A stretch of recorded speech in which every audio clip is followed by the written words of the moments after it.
Hi everyone. So I decided to do the mommy tag, and by the way, nobody tags me for these videos, but I just like doing tags, so I'm gonna do it anyway. A bunch of people have done the mommy scenario tag, so I just decided to go ahead and do it. So let's get started with the questions. Number 1, your kid is refusing to eat dinner. Do you stand your ground and demand they eat what you made or make something else?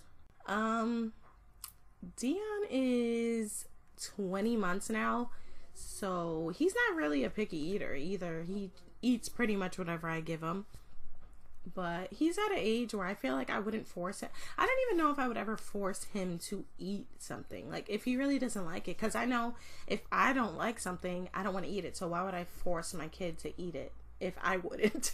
You know what I'm saying? Like I've seen on, like, you know, on TV shows where they're like forcing the kids, you better eat your Brussels sprouts. I don't feel like I would ever do that, because if he really doesn't like something, I mean, I'm gonna make him try it, you know? Like even on Daniel Tiger, they say, you gotta try new foods because it might taste good.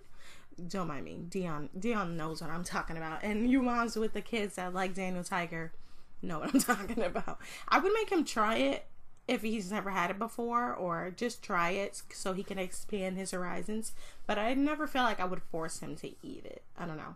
I might just put it back, or if he's really hungry or asking for something else, I would just give him something else. I feel like I wouldn't force him to eat it.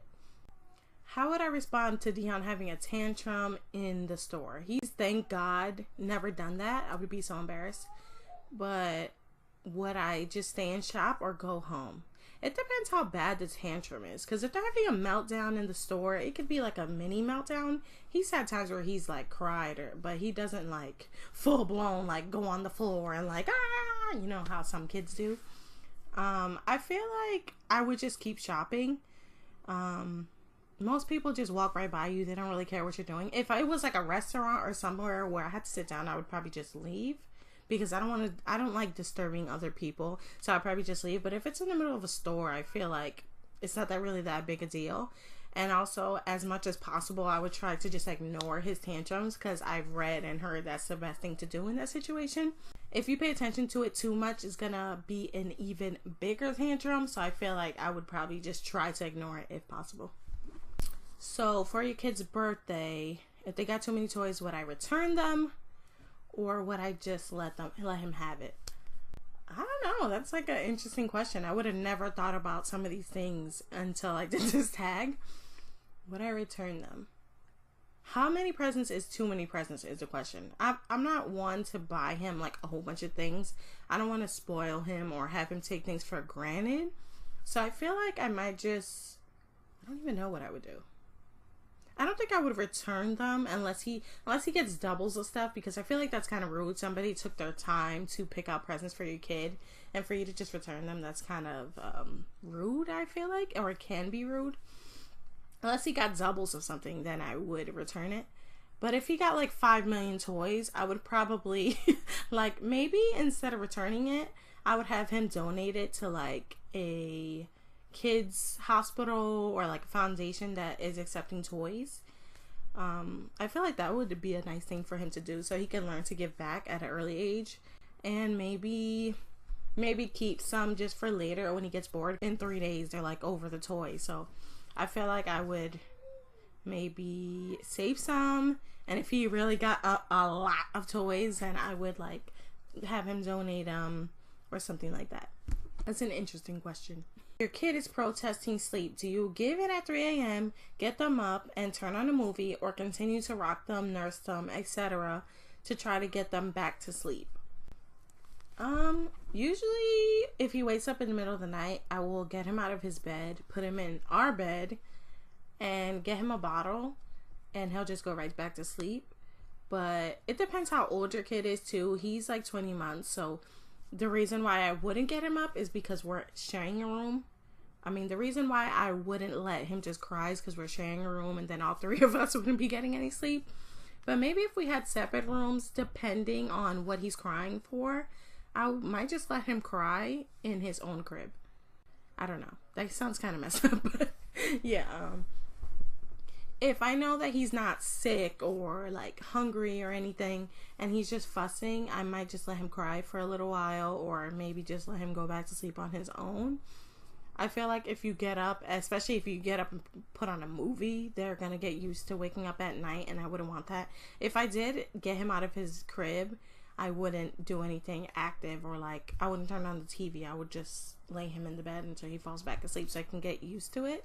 You have an appointment with no babysitter. Do you bring them with you or reschedule? It depends what the appointment is for. If it's like a regular doctor's appointment, I might bring them. I might just bring him because it's not that serious. It depends what it is. Like, if it's like date night, then I'm going to reschedule because that is date night. You don't want your kid with you on date night. That's the whole point. If it's like, say to the gynecologist, I wouldn't bring him with me. That's a little too personal for him to be all up in there, you know? I know he came from out that area, but I'm just saying. It really depends what it is. I don't know what other appointment you would have. Maybe if it's like a work appointment, I don't have those because I'm a stay-at-home mom. But if it's a work appointment, depends on your job also. But I feel like that's not really professional, depending on what your circumstance is with your job.